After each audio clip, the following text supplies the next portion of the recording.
बच्चों, आज हम भाषा और व्याकरण का पुनः अवलोकन करेंगे, है ना। आप मुझे बताओ, भाषा कहते किसे? बताओ क्या होती है भाषा, है ना। अच्छा ये बताओ कि प्रारंभ में जब मनुष्य धरती पर आया, है ना, तो वो अपनी बात कैसे कहता होगा? जब भाषा इस धरती पर नहीं थी, मतलब उनको भाषा नहीं आता, भाषा का ज्ञान नहीं था, है ना, तो वो अपनी बातचीत कैसे करते होंगे? बताओ कैसे करते होंगे, सोचो ज़रा, है, बताओ, है ना। मैं बताती हूँ। तब मनुष्य कैसे करते होंगे अपने भावों को? या तो इशारों से करते होंगे, है ना। और जब जब बात नहीं समझ में तो इशारों में अपने विचारों को वो व्यक्त करते होंगे। फिर क्या करा होगा उन्होंने? धीरे धीरे अपने विचारों को व्यक्त करने के लिए फिर क्या करा था उन्होंने, है ना। पत्थरों और चट्टानों पर कुछ संकेत लिखा करते थे, चिन्ह बनाया करते थे, है ना। इन संकेतों की सहायता से फिर अपने विचारों का वो आदान प्रदान करने लगे, है ना। फिर जैसे जैसे मनुष्य का क्या होता रहा, विकास होता रहा, है ना, वैसे वैसे उन्होंने अपने विचारों को व्यक्त करने के लिए, है ना, किसी साधन की आवश्यकता हुई। कि उन्होंने कहा कि ऐसे तो पूरी बात ही बोली जा सकती है, जिसके फलस्वरूप उन्होंने क्या कहा, उन्हें लगा कि अब तो नहीं, हमें क्या, भाषा का अनुभव होने लगा। और तब उन्होंने धीरे धीरे भाषा का विकास किया, है ना। तो हम आपके अपने अपने घर में दादा दादी से पूछोगे ना, तो वो बोलेंगे भाषा को किसने बनाया? ईश्वर ने बनाया। लेकिन ईश्वर ने नहीं बनाया, बल्कि मनुष्य ने, है ना, अपनी सुविधा के अनुसार धीरे धीरे भाषा का विकास किया। आज समाज में भाषा का हम लोगों की क्या है, विशेष उपयोगिता होती है ना। मनुष्य आपको पता है कि मनुष्य के अलावा यदि पशु पक्षी भी ध्वनियाँ करते हैं, अपनी बात कहते हैं, है ना, लेकिन उनकी ध्वनियों को हम क्या कहते हैं? भाषा नहीं कहते हैं। क्यों नहीं कहते हैं? क्योंकि उनकी सार्थक ध्वनियाँ हैं, है ना। उनकी बात हमें समझ आती है, सार्थक उनकी वो ध्वनियाँ समझ में आती हैं? नहीं, क्योंकि वो सार्थक ध्वनियाँ नहीं है। सार्थक ध्वनियाँ कौन यूज़ करता है? मनुष्य के द्वारा व्यक्त की जाती है, केवल वही भाषा कहलाती है ना। आपने सुना होगा, आपके घर में बहुत से डॉगी होंगे, है ना, चिड़ियाओं को बोलते हुए सुना होगा, गायें बोलती है, सभी काफ़ी ध्वनियाँ सुनी होंगी, लेकिन आपको बात समझ में आती है? नहीं, है ना। केवल वे सार्थक ध्वनियाँ जिनका प्रयोग मनुष्य के द्वारा किया जाता है, केवल वही भाषा कहलाती है ना। फिर भाषा शब्द की उत्पत्ति कैसे हुई? भाषा शब्द संस्कृत की भाष धातु से बना है ना। भाष का अर्थ होता है, क्या होता है उसका अर्थ? बोलना, है ना। बोलना, बोलचाल की भाषा ही मूल रूप से क्या होती है? आपकी भाषा होती है ना। अतः हम क्या कह सकते हैं, भाषा की परिभाषा क्या होगी आपकी?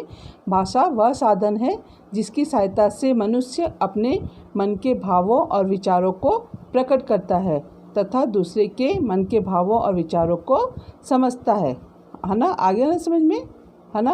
और भाषा का जब हम प्रयोग करते हैं, तो हम भाषा का प्रयोग करते समय 4 प्रकार से करते हैं। किस तरह से करते हैं? क्या क्या कौशल होते हैं भाषा के? 4। एक तो बोलकर करते हैं, है ना, लिखकर करते हैं, पढ़कर करते हैं और सुनकर करते हैं। इन चारों को हम क्या बोलते हैं? भाषा के कौशल कहते हैं, है ना। फिर आपका है इसमें भाषा के रूप, ठीक है। भाषा के मूलतः क्या होते हैं? 2 प्रकार के रूप प्रचलित है, जो आपको पता है ना। पहला है आपका मौखिक भाषा और दूसरा है आपका लिखित भाषा। मौखिक भाषा में जब हम अपने भावों को बोलकर प्रकट करते हैं तथा दूसरे से सुनकर भावों को समझते हैं। अभी मैं आपको बोल रही हूँ, है ना, और आप सुन रहे हैं, तो ये कौन सी भाषा हुई? बताओ, मौखिक भाषा। कौन सी भाषा हुई? मौखिक भाषा। मैं बोल रही हूँ और आप सुन रहे हो, ठीक है, तो इसे क्या बोलेंगे? मौखिक भाषा कहते हैं, है ना।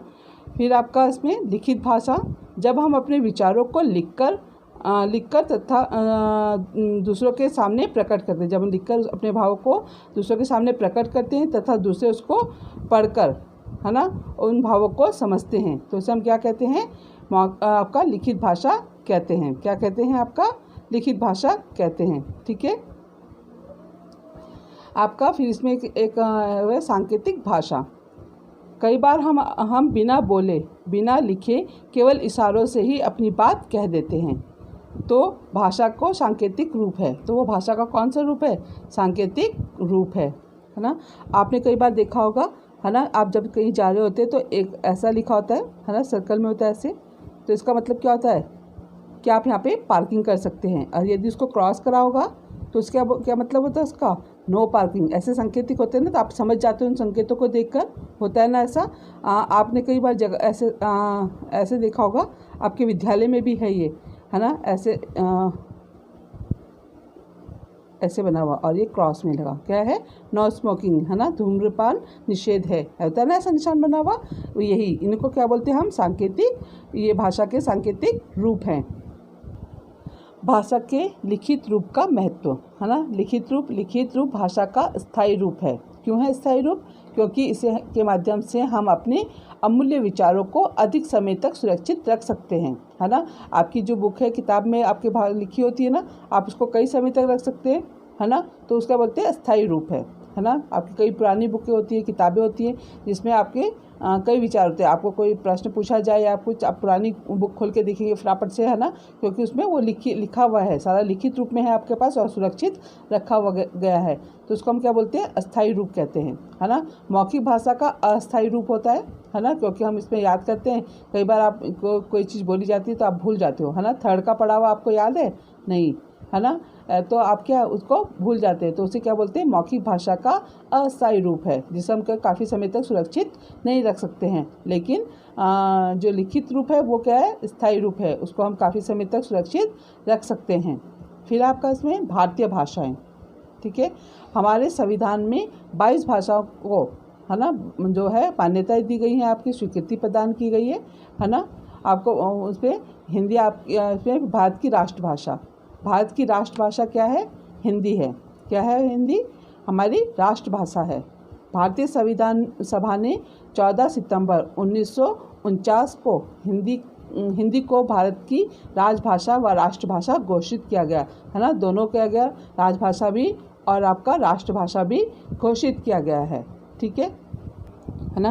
आपका राजभाषा किसे कहते हैं? राजभाषा वो होती है जो किसी भी देश के कामकाज, मतलब सरकारी कार्यालयों में प्रयोग की गई जो भाषा होती है उसको हम क्या कहते हैं, राजभाषा कहते हैं, है ना। राष्ट्रभाषा किसे कहते हैं? किसी भी देश के, मतलब अधिकतर जो निवासी होते हैं वहाँ पे रहने वाले देश के, है ना, उनके द्वारा बोले जाने वाली या समझे जाने वाली जो भाषा होती है उसको हम राष्ट्रभाषा कहते हैं, है ना। विश्व में हिंदी का तृतीय स्थान है, तीसरा स्थान है विश्व में हिंदी का, है ना। फिर आपका लिपि, क्या है, लिपि। भाषा कुछ ध्वनि समूहों से बनती है, प्रत्येक ध्वनि को लिखने के लिए एक चिन्ह निर्धारित है, इन्हीं ध्वनि चिन्हों को हम लिपि कहते हैं, है ना। आपका ध्वनि चिन्ह मैंने आपको बोला अ, आ, ई, है ना, तो ये क्या है, ध्वनि चिन्ह है ना, साउंड कर रहे हैं ना, अ, आ, ई, है ना, तो ये क्या है, ध्वनि चिन्ह है ना। यदि मैंने ABCD लिखा, है ना, तो ये क्या है आपका, है ना, अंग्रेजी के रोमन लिपि, क्या है ये, रोमन लिपि है ना। आपको पता है कि हमारी जो हिंदी भाषा है उसकी जो लिपि है वो कौन सी है, देवनागरी है। कौन सी लिपि है, देवनागरी है ना। और ABCD वाली जो होती है अंग्रेजी, उसकी जो लिपि वो कौन सी है, जो उनको लिपि को क्या बोलते हैं, रोमन लिपि बोलते हैं। पंजाबी आपको पता है गुरुमुखी में, है ना। उर्दू और अरबी हम किस में लिखते हैं, फारसी में लिखते हैं ना, वही, है ना। तो आपका जो है ये आपकी जो फारसी भाषा है ना, जो लिपि है ये किससे कैसे लिखी जाती है, एक फारसी भाषा ही ऐसी है लिपि है जिसको हमको दाईं से बाईं ओर की तरफ लिखा जाता है।